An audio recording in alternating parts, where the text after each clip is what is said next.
ഈശോ മിശിഹായിൽ എൻ്റെ പ്രിയ സഹോദരി സഹോദരന്മാരെ, ക്രിസ്തുനാഥൻ്റെ 12 അപ്പസ്തോലന്മാരിൽ ഒരുവനായ യൂദാസ്കറിയാത്തയെക്കുറിച്ചാണ് നമ്മൾ ഇന്ന് ചിന്തിക്കുക.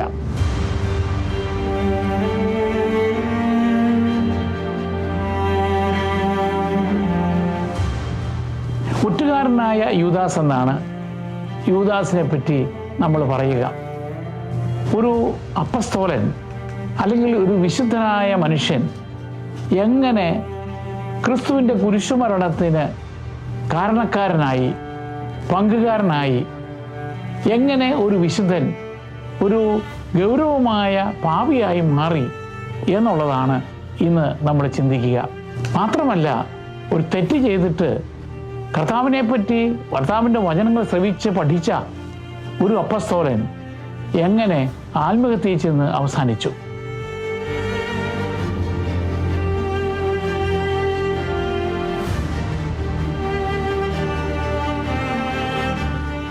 അദ്ദേഹത്തിൻ്റെ ജീവിതം നമുക്ക് ഒരു മുന്നറിയിപ്പും ഒരു വലിയ പാഠവുമാണ്. യൂദാസ് എന്ന വാക്കിൻ്റെ അർത്ഥം അത് ഗ്രീക്ക് ഭാഷയിൽ നിന്ന് യൂദ എന്ന വാക്കിൽ നിന്നാണ്. യഹൂദന്മാരുടെ ഇടയിൽ വളരെ പരിചിതമായ ഒരു പേരാണ് യൂദ എന്നുള്ളത്. അതിൻ്റെ വാച്യാർത്ഥം പ്രേസ്ഡ് അല്ലെങ്കിൽ സ്തുതിക്കപ്പെടുന്നവൻ. യൂദ എന്ന് പറയുന്നത് ഇസ്രായേൽ എന്നറിയപ്പെട്ട യാക്കോബിൻ്റെ 12 ആൺമക്കളിൽ ഒരുവനാണ്. അതുകൊണ്ട് തന്നെ 12 ഗോത്രങ്ങളിൽ ഒന്നും യൂദായുടെ ഗോത്രമാണ്. അത് രാജകീയ ഗോത്രമായി പിന്നീട് അറിയപ്പെട്ടു. കാരണം മഹാനായ ദാവീദ് രാജാവ് ആ ഗോത്രത്തിൽ നിന്നായിരുന്നു. പിന്നീട് അദ്ദേഹത്തിൻ്റെ സന്താന പരമ്പരകളെല്ലാം നിന്നായിരുന്നു യഹൂദന്മാർക്ക് രാജാക്കന്മാർ ഉണ്ടായത് അല്ലെങ്കിൽ ഉണ്ടാകണമെന്ന് അവർ പ്രതീക്ഷിച്ചിരുന്നതും. ഇനി യൂദാസ്കറിയാത്തയുടെ പിതാവ് എന്ന് പറയുന്നത് സൈമൺ സ്കറിയാത്തയാണ്. സ്കറിയാത്ത അല്ലെങ്കിൽ ഇസ്കറിയാത്ത് എന്നതിൻ്റെ അർത്ഥം എ മാൻ ഫ്രോം കെരിയോത്ത്, കെരിയോത്തിൽ നിന്നുള്ള ആള് എന്ന അർത്ഥമാണ്. അത് യൂദയായിലാണ് കെരിയോത്ത്.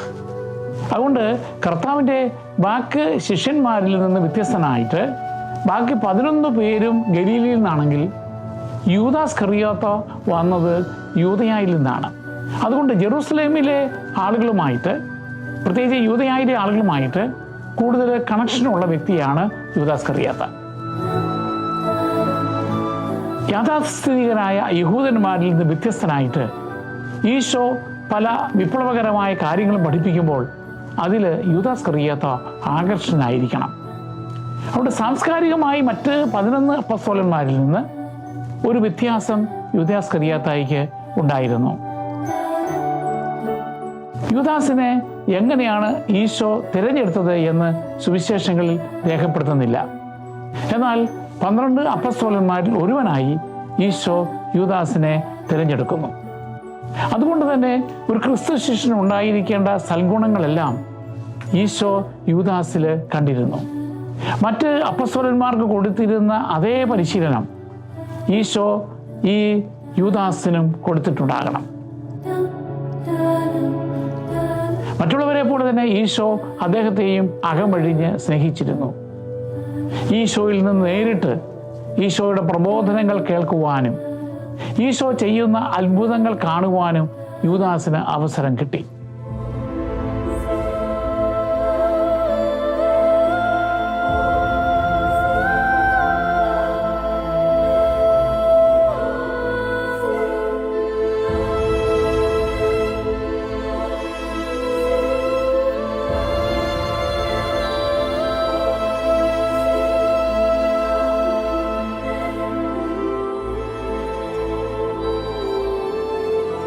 ഈശോ തൻ്റെ അപ്പസ്തോലന്മാരെ മറ്റ് സ്ഥലങ്ങളിലേക്ക് 2 പേരായി അയച്ചു.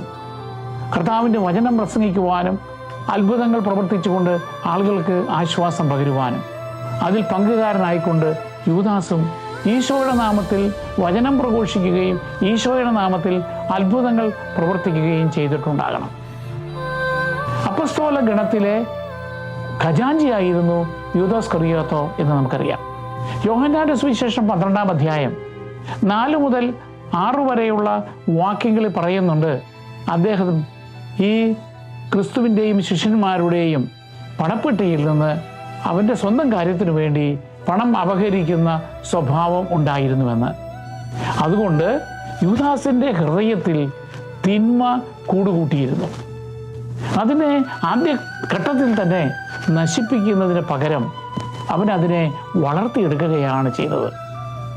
തനിക്ക് ഈശോ നൽകിയ ഉത്തരവാദിത്വവും പണം കൈകാര്യം ചെയ്യുന്നതിന് നൽകിയതായ സ്വാതന്ത്ര്യവുമെല്ലാം യൂദാസ് ഇസ്കറിയോത്ത ദുരുപയോഗിക്കുന്നതായിട്ട് നമുക്ക് കാണാം.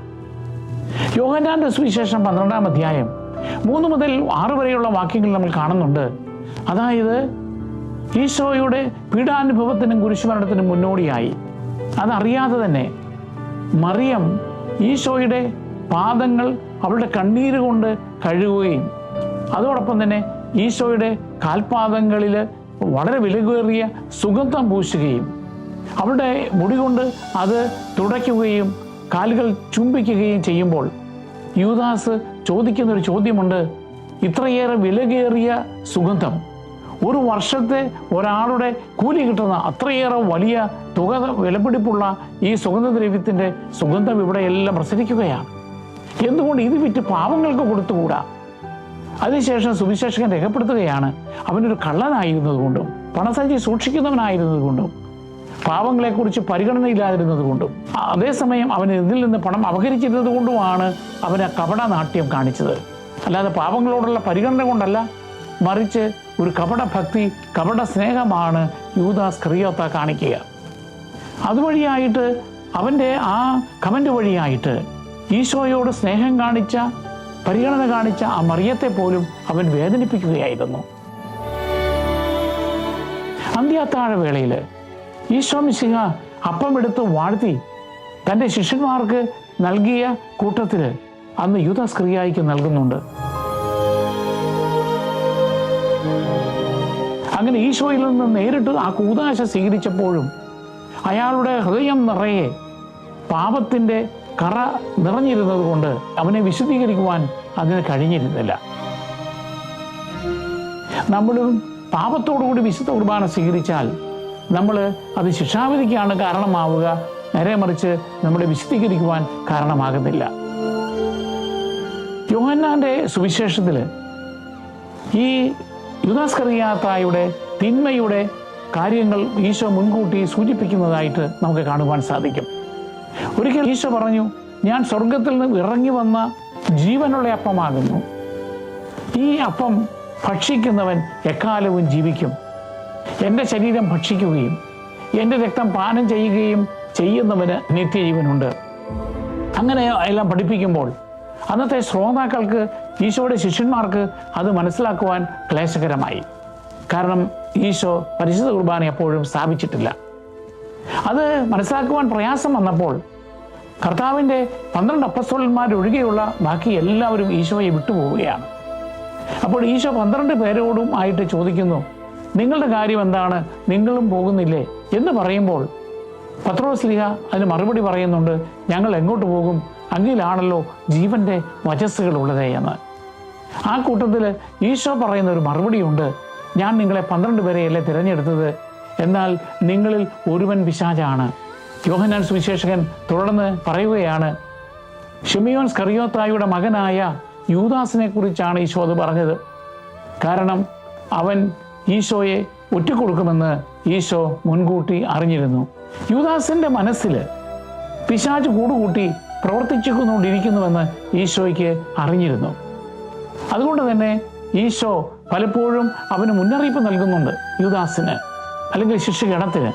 പക്ഷേ അപ്പോഴൊന്നും ആ പണത്തോടുള്ള ആർത്തി ഉപേക്ഷിക്കുവാൻ അവന് സാധിക്കുന്നില്ല. അതിൻ്റെ ഫലമായിട്ട് അവൻ അവസാനം ഈശോയെ ഒറ്റിക്കൊടുക്കുന്നതും അവസാനം ചെന്ന് ആത്മഹത്യ ചെയ്യുന്നതുമെല്ലാം അതിൻ്റെ ഒരു ക്ലൈമാക്സിലും ആഫ്റ്റർമാത്തിലുമാണ്. അപ്പോൾ നമുക്കൊരു ചോദ്യമുണ്ട്, തന്നെ ഒറ്റിക്കൊടുക്കുവാനിരിക്കുന്ന യൂദാസിനെ കുറിച്ച് ഈശോയ്ക്ക് മുൻകൂട്ടി അറിയാമെങ്കിൽ എന്തുകൊണ്ട് ഈശോ യൂദാസിനെ തൻ്റെ ശിഷ്യഗണത്തിൽ നിന്ന് മുൻകൂട്ടി തള്ളിക്കളഞ്ഞില്ല? അതിന് പല ഉത്തരങ്ങളുണ്ട്. ഒന്നാമത്, പ്രവചനം പൂർത്തിയാകേണ്ടിയിരിക്കുന്നു. ഈശോയുടെ പരസ്യ ജീവിതവും അല്ലെങ്കിൽ ഈശോയുടെ ജീവിതം തന്നെ പല പ്രവചനങ്ങളുടെയും പൂർത്തീകരണമാണ്. സങ്കീർത്തനം 41 അധ്യായം 9 വാക്യത്തിൽ എൻ്റെ ആത്മാർത്ഥ സുഹൃത്ത്, ഞാൻ വിശ്വസിച്ചവൻ, എൻ്റെ കൂടെ അപ്പം പങ്കിട്ടവൻ, അവൻ എനിക്കെതിരായി തിരിഞ്ഞു എന്ന് പറയുന്നുണ്ട്. മത്തായിയുടെ സുവിശേഷം 26 അധ്യായം 24 വാക്യത്തിൽ യൂദാസിനെ കുറിച്ച് ഈശോ മുൻകൂട്ടി പറയുന്നുണ്ട്. ലിഖിതങ്ങളിൽ എഴുതപ്പെട്ടിരിക്കുന്നത് പോലെ തന്നെ സംഭവിക്കേണ്ടിയിരിക്കുന്നു. എന്നാൽ മനുഷ്യപുത്രനെ ഒറ്റിക്കൊടുക്കുന്നവൻ ആരായാലും അവൻ ജനിക്കാതിരുന്നെങ്കിൽ അവന് നല്ലതായിരുന്നു. എങ്കിലും ഈശോ യൂദാസിനെ ഈ രക്ഷാകര പദ്ധതിയിൽ പങ്കുകാരനാകാൻ വേണ്ടി തുടർന്നും ശിഷ്യനായി തുടരുവാൻ അനുവദിക്കുകയാണ്. രണ്ടാമത്, യൂദാസിന് പശ്ചാത്തപിക്കുവാനുള്ള അവസരങ്ങൾ ഈശോ നൽകുന്നുണ്ട്. കാരണം പല പ്രാവശ്യം ഈശോ യൂദാസിന് മുന്നറിയിപ്പ് നൽകുന്നുണ്ട് അവൻ്റെ പാപത്തെക്കുറിച്ച്, അവൻ ചെയ്യുവാനിരിക്കുന്ന ആ തിന്മയെക്കുറിച്ച്. നമുക്കും ദൈവം മുന്നറിയിപ്പുകൾ നൽകും. നമ്മുടെ മരണം വരെ നമുക്ക് പശ്ചാത്തപിക്കുവാനായിട്ട് അവസരങ്ങൾ നൽകും. എത്രയും വേഗം നാം പശ്ചാത്തപിക്കുന്നോ അത്രയും നമുക്ക് നല്ലതാണ്. മൂന്നാമത്, നമുക്ക് എങ്ങനെ കപടനാട്യം ആൾക്കാർ കാണിക്കും എന്നുള്ളതിന് ഒരു പാഠമാണ് യൂദാസിൻ്റെ ജീവിതം. ബാഹ്യമായിട്ട് യൂദാസ് ഭക്തനായ ഈശോയുടെ ശിഷ്യനായി കാണപ്പെട്ടു. എന്നാൽ അവൻ്റെ ഉള്ളാകട്ടെ ദൈവത്തിൽ നിന്നും അകലെയായിരുന്നു. ഇത് നമുക്കൊരു മുന്നറിയിപ്പാണ്. യഥാർത്ഥ വിശ്വാസം എന്ന് പറയുന്നത് കപടനാട്യമല്ല, മറിച്ച് ദൈവത്തോടുള്ള ആത്മാർത്ഥ സ്നേഹമാണ്. ദൈവത്തിന് വേണ്ടി സമർപ്പിക്കപ്പെട്ട, ദൈവത്തെ മാത്രം സ്നേഹിക്കുന്ന ഒരു ഹൃദയമാണ്. നാലാമത്, യൂദാസിൻ്റെ ജീവിതത്തിൽ നമ്മൾ മനസ്സിലാക്കേണ്ടത്, അല്ലെങ്കിൽ ഈശോ യൂദാസിനെ പറഞ്ഞു വിടാതിരുന്നതിൻ്റെ മറ്റൊരു കാരണം, ദൈവത്തിൻ്റെ പദ്ധതിയെ നശിപ്പിക്കുവാൻ ഒരാളുടെ തിന്മ കൊണ്ട് സാധിക്കുകയില്ല. യൂദാസ് ഈശോയെ ഒറ്റിക്കൊടുത്തത് കൊണ്ടാണ് ഈശോ അറസ്റ്റ് ചെയ്യപ്പെടുകയും കുരിശുമരണത്തിന് വിധേയമാവുകയും ചെയ്യുന്നത് എങ്കിലും അവസാനം വിജയിക്കുന്നത് ഈശോയാണ്. കാരണം ഈശോ മരിച്ചവരിൽ നിന്നും ഉദ്ധാനം ചെയ്തു. അതുകൊണ്ട് ദൈവമാണ് നിയന്ത്രണം. അതുപോലെ തന്നെ നമ്മളുടെ തിന്മകൾ വഴിയായി മറ്റുള്ളവർക്ക് വേദന ഉണ്ടാകാൻ നമ്മൾ കൊടുക്കരുത്.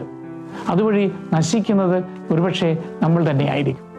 പ്രധാനാചാര്യന്മാരല്ല യൂദാസിനെ സമീപിക്കുന്നത്, മറിച്ച് യൂദാസാണ് അവരെ സമീപിച്ചിട്ട് പറയുക, നിങ്ങൾ ഈശോയെ ബന്ധിക്കാൻ വേണ്ടിയിട്ട് ശ്രമിക്കുന്നു, പക്ഷേ ആൾക്കൂട്ടം മൂലം എപ്പോഴും ഈശോയുടെ ചുറ്റും ആളുകളുണ്ട്, ആരാധകരുണ്ട്, അതുകൊണ്ട് നിങ്ങൾക്ക് അവനെ അറസ്റ്റ് ചെയ്യാൻ പറ്റുന്നില്ലെന്ന് എനിക്കറിയാം.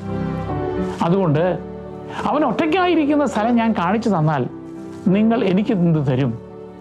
അങ്ങനെ യൂദാസാണ് പ്രധാനാചാര്യന്മാരെ കണ്ട് ഈശോയെ അറസ്റ്റ് ചെയ്യുന്നതിനുള്ള മാർഗം കാണിച്ചു കൊടുക്കുക. അപ്പോൾ അവർ ചർച്ചയിലൂടെ 30 വെള്ളി നാണയത്തിന് ഈശോയെ ഒറ്റുകൊടുക്കുന്നതിന് പരസ്പര ധാരണയാകുന്നു. അത് പ്രവചനം സക്കറിയായുടെ പുസ്തകം 11 അധ്യായം 12-13 വാക്യങ്ങളുടെ പൂർത്തീകരണമാണ്.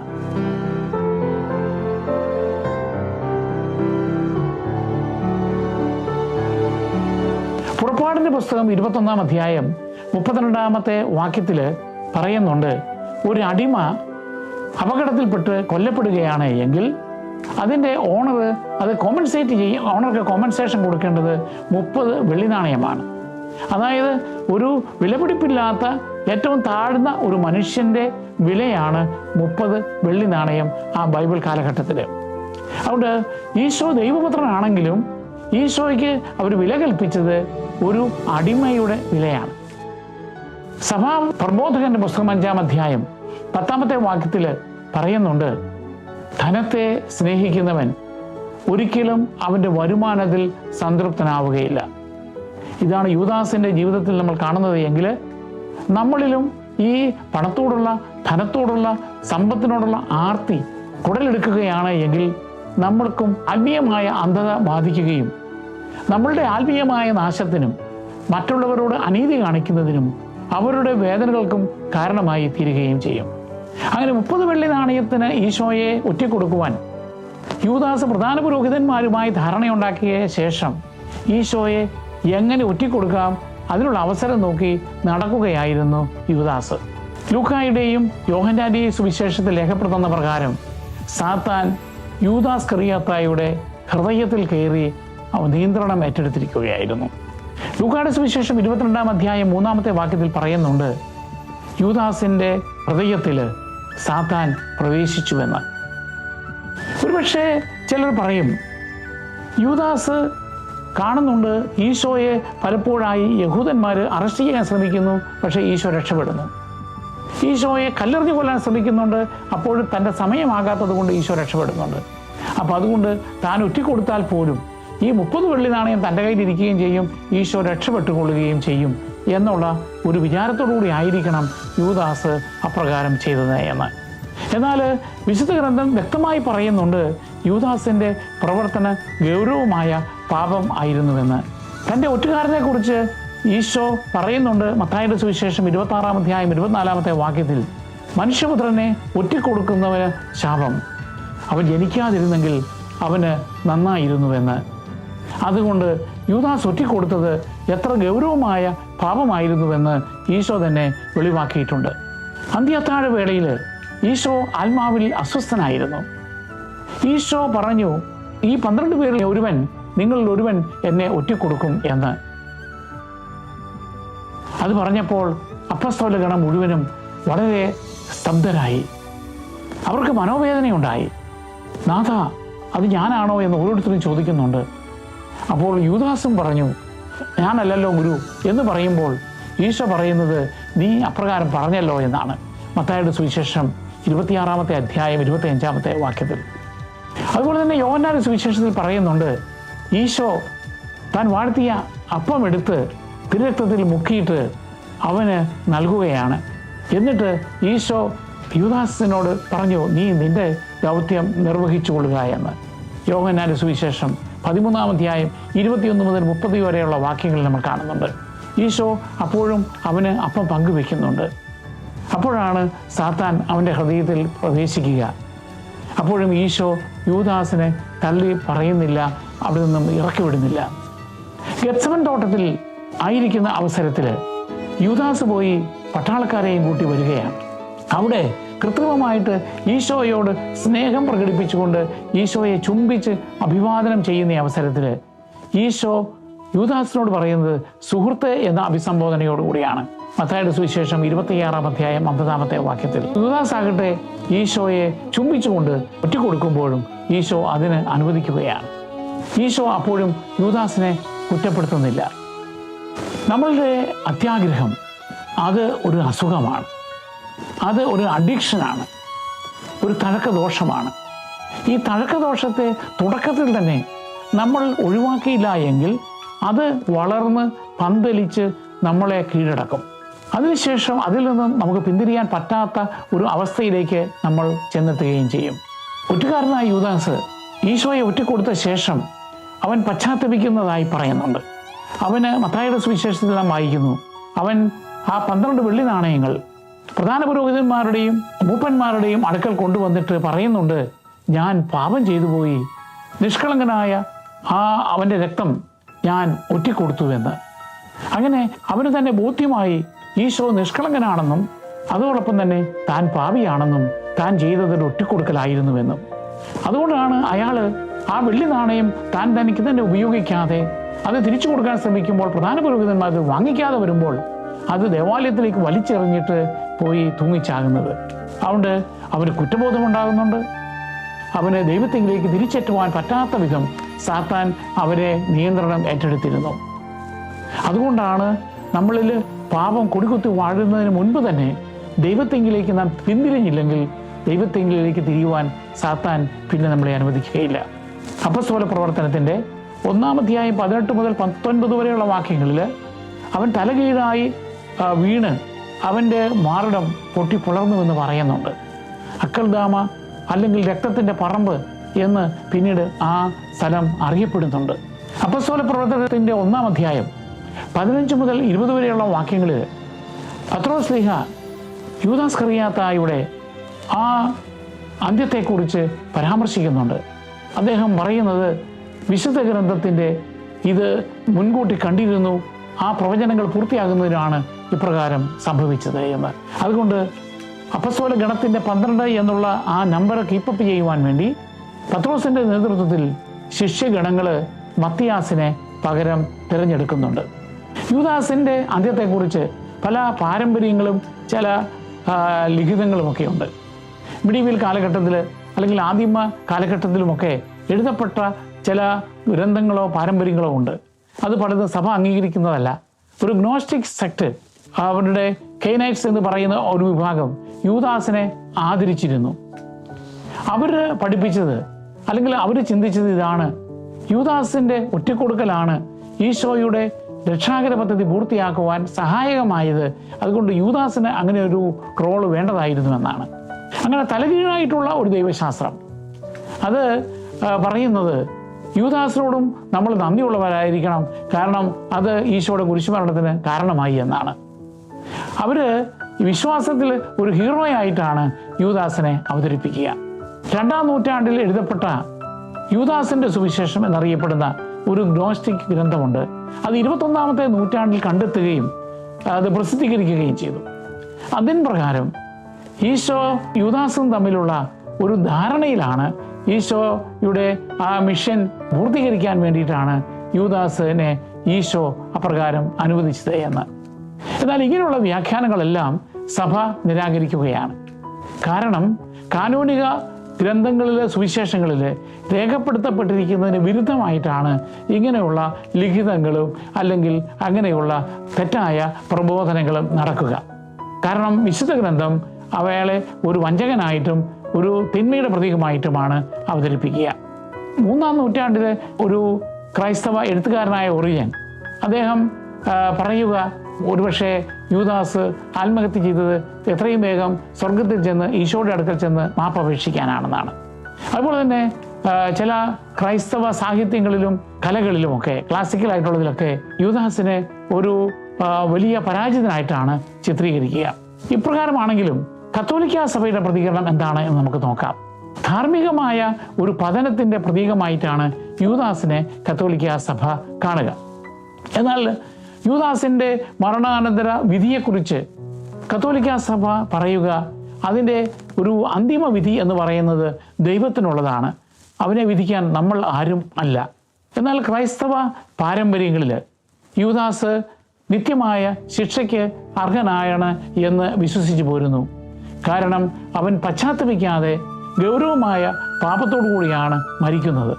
വിശുദ്ധരും ദൈവശാസ്ത്രജ്ഞരുമായ വിശുദ്ധ ജോൺ ക്രിസോസ്റ്റം, സെന്റ് അഗസ്റ്റിൻ, വിശുദ്ധ തോമസ് അക്വീനാസ്, വിശുദ്ധ അൽഫോൺസ് ലിഗാരി അങ്ങനെയുള്ളവർ പറയുക, അന്തിമമായിട്ടുള്ള നാശത്തിൻ്റെ അവസ്ഥയിലാണ് യൂദാസ് മരിച്ചത്. ഇനി ചുരുക്കം ചില ആളുകൾ പറയുന്നുണ്ട്, ഒരുപക്ഷെ യൂദാസ് മരിക്കുന്നതിന് മുൻപായിട്ട് പശ്ചാത്തപിച്ചിട്ടുണ്ടാകാം. ബെനഡിക്ട് 16-ാമൻ മാർപ്പാപ്പ പറയുന്നത്, ഈ യൂദാസിൻ്റെ പ്രവൃത്തിയെക്കുറിച്ച് നമ്മളല്ല വിധിക്കേണ്ടത്. നമുക്ക് തീർച്ചയായിട്ടും ഒരു ഉറപ്പോടുകൂടി അയാൾ ബൈബിളിൽ പറഞ്ഞതിനേക്കാൾ അധികമായിട്ടൊന്നും നമുക്ക് പറയുവാൻ അവകാശമില്ല. അതുകൊണ്ട് സഭാപിതാക്കന്മാരും ദൈവശാസ്ത്രജ്ഞന്മാരും പറയുന്നത് ഇവരൊരു നമുക്കുള്ള ഒരു വാണിംഗ് ആയിട്ടുള്ള ഒരു വ്യക്തിയായിട്ടാണ്. അതായത് നമ്മൾ യൂദാസ് ഹൃദയത്തെ ആദരിക്കുകയല്ല, പക്ഷെ അവൻ്റെ ജീവിതത്തിൽ നിന്ന് നമ്മൾ പല കാര്യങ്ങളും പഠിക്കാനുണ്ട്. എന്താണ് ക്രൈസ്തവരെന്ന നിലയിൽ യൂദാസിൻ്റെ ജീവിതത്തിൽ നിന്നും അനുഭവത്തിൽ നിന്നും നമുക്ക് പഠിക്കുവാനുള്ളത്? ഒന്നാമതായിട്ട് ഭൗതികമായ താല്പര്യങ്ങൾ, അവയോടുള്ള നമ്മളുടെ ആർത്തി നമ്മൾ നിയന്ത്രിക്കാൻ, ഒഴിവാക്കാൻ ശ്രമിക്കണം. തിമോത്തിക്ക് എഴുതിയ 1-ാം ലേഖനം 6-ാം അധ്യായം 10-ാമത്തെ വാക്യത്തിൽ പറയുന്നുണ്ട്, എല്ലാവിധ തിന്മകളുടെയും അടിവേര് പണത്തോടുള്ള സ്നേഹമാണ് എന്നാണ്. അതായത് യൂദാസിൻ്റെ ജീവിതത്തിൽ അയാൾ ക്രിസ്തു ശിഷ്യനായിരിക്കെ പണത്തോടുള്ള ആർത്തി വർദ്ധിച്ചു വന്നപ്പോഴാണ് ക്രമേണ അയാൾ ഒരു തിന്മയുടെ പ്രതീകമായി മാറിയത്. നമ്മളും നമ്മളെ തന്നെ നിയന്ത്രിക്കുവാൻ സാധിക്കണം. രണ്ടാമത്, യൂദാസ് ഇസ്കറിയോത്ത് ഒറ്റയടിക്ക് ഒരു വലിയ കൊടുംപാപിയായി മാറുകയല്ല. അയാൾ വിശുദ്ധിയിൽ നിന്ന് തിന്മയിലേക്ക് പടിപടിയായിട്ട് വളരുകയായിരുന്നു. അപ്പം അതുകൊണ്ട് തന്നെ വിശുദ്ധ ലിയോ മാർപ്പാപ്പ പറയുന്നുണ്ട്, there was a progressive nature of sin.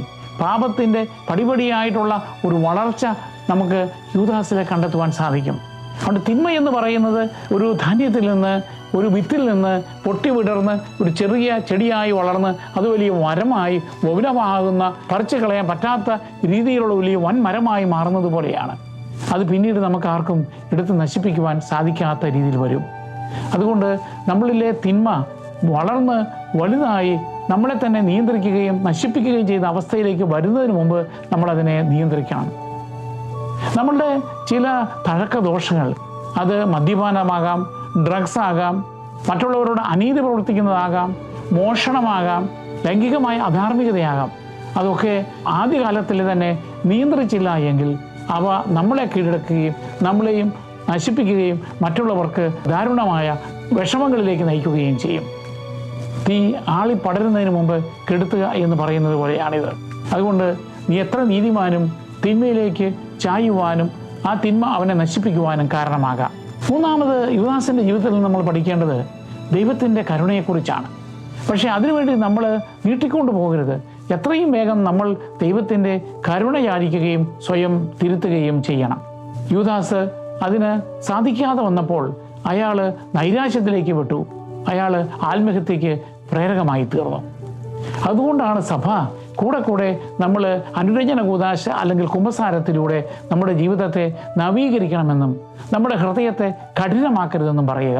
അല്ലെങ്കിൽ പിന്നീട് ആ കഠിന ഹൃദയവരായി കഴിയുമ്പോൾ ദൈവത്തിലേക്ക് തിരിയുവാൻ സാത്താൻ നമ്മളെ അനുവദിക്കുകയില്ല. മറ്റൊന്ന്, നമ്മൾക്ക് കുറ്റബോധമുണ്ടാകുമ്പോൾ നമ്മൾ നിരാശപ്പെട്ട് ദൈവത്തിൽ നിന്നും അകലുകയല്ല, മറിച്ച് ദൈവത്തിലേക്ക് തിരിയുകയാണ് വേണ്ടത്. ധൂർത്തപുത്രൻ തൻ്റെ പിതാവിൻ്റെ സന്നിധിയിൽ എളിമയോടുകൂടി പരിഹാരം ചെയ്യുവാൻ തയ്യാറായി പോലും വന്നതുപോലെ നമ്മളും തിരിയണം. പത്രോസ് ചെയ്തതുപോലെ നമുക്ക് പശ്ചാത്താപത്തോടെ ഈശോയുടെ പക്കലേക്ക് തിരിയുവാൻ പറ്റണം. യൂദാസിനെ പോലെ നിരാശനായി പോയി ആത്മഹത്യ ചെയ്യുകയല്ല. ആത്മഹത്യ ഒരു പ്രശ്ന പരിഹാരമല്ല. അതുകൊണ്ട് പത്രോസ് ചെയ്തതുപോലെ നാം തിന്മ ചെയ്താലും മാനുഷികമായ ബലഹീനതയിൽ നമുക്ക് വരുന്ന വീഴ്ചകളിലും നമ്മളോട് ക്ഷമിക്കുവാൻ ദൈവം സന്നദ്ധനാണ്, ഈശോ സന്നദ്ധനാണ് എന്ന് നമുക്ക് തിരിച്ചറിയാം. ഒരു പ്രാർത്ഥനയോടെ നമുക്ക് അവസാനിപ്പിക്കാം. സ്നേഹനിധിയായ ഈശോയെ, 12 അപ്പസ്തോലന്മാരിൽ ഒരുവനായി അങ്ങ് യൂദാസിനെ തിരഞ്ഞെടുത്തുവല്ലോ. മറ്റപ്പസ്തോലന്മാരെ പോലെ അങ്ങ് അവനെ സ്നേഹിച്ചു, അവനെ വിശ്വസിച്ചു, അവനെ ദൗത്യങ്ങൾ ഏൽപ്പിച്ചു. അങ്ങയുടെ പരിശുദ്ധ കുർബാന പോലും അന്ത്യത്താഴവേളയിൽ അങ്ങ് അവനായി പങ്കുവെച്ചു. എന്നാൽ യൂദാസ് കറിയാത്ത അങ്ങിൽ നിന്നും പണത്തോടുള്ള ആർത്തി മൂലം അകന്നുപോയി. അവൻ നിരാശനായി ആത്മഹത്യ ചെയ്യേണ്ടി വന്നു. യൂദാസിൻ്റെ ജീവിതം ദൈവമേ ഞങ്ങൾക്കൊരു പാഠമാകട്ടെ.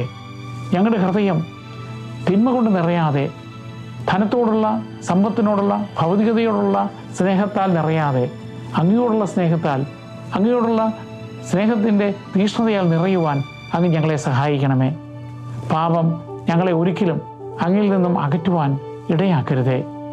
അങ്ങയുടെ കരുണയുടെ മാഹാത്മ്യവും അതിനുള്ള സന്നദ്ധതയും മനസ്സിലാക്കുവാൻ ഞങ്ങളെ പ്രാപ്തരാക്കണമേ. പത്രോസിനെ പോലെ പശ്ചാത്തപിക്കുവാൻ, അങ്ങയിൽ നിന്ന് സ്നേഹം കണ്ടെത്തുവാൻ, കരുണ കണ്ടെത്തുവാൻ, മാപ്പ് സ്വീകരിക്കുവാൻ ഞങ്ങളെ തയ്യാറാക്കണമേ. അങ്ങ് ഞങ്ങളെ സ്നേഹിതരെന്ന് രീതിയിൽ പരിഗണിക്കുന്നത് പോലെ അത് മനസ്സിലാക്കി അങ്ങയുടെ സ്നേഹം ഉൾക്കൊണ്ടുകൊണ്ട് മറ്റുള്ളവരെ സ്നേഹിക്കുവാനും അങ്ങയിൽ നിന്നും അകന്നു പോകാതെ വീഴ്ചയിൽ തളരാതെ ഞങ്ങളെ നിലനിർത്തുവാനും അങ്ങയുടെ കരുണയാൽ ഞങ്ങൾ എക്കാലവും വിശുദ്ധരായി ജീവിക്കുവാനും ഞങ്ങളെ സഹായിക്കണമേ. ആമേൻ.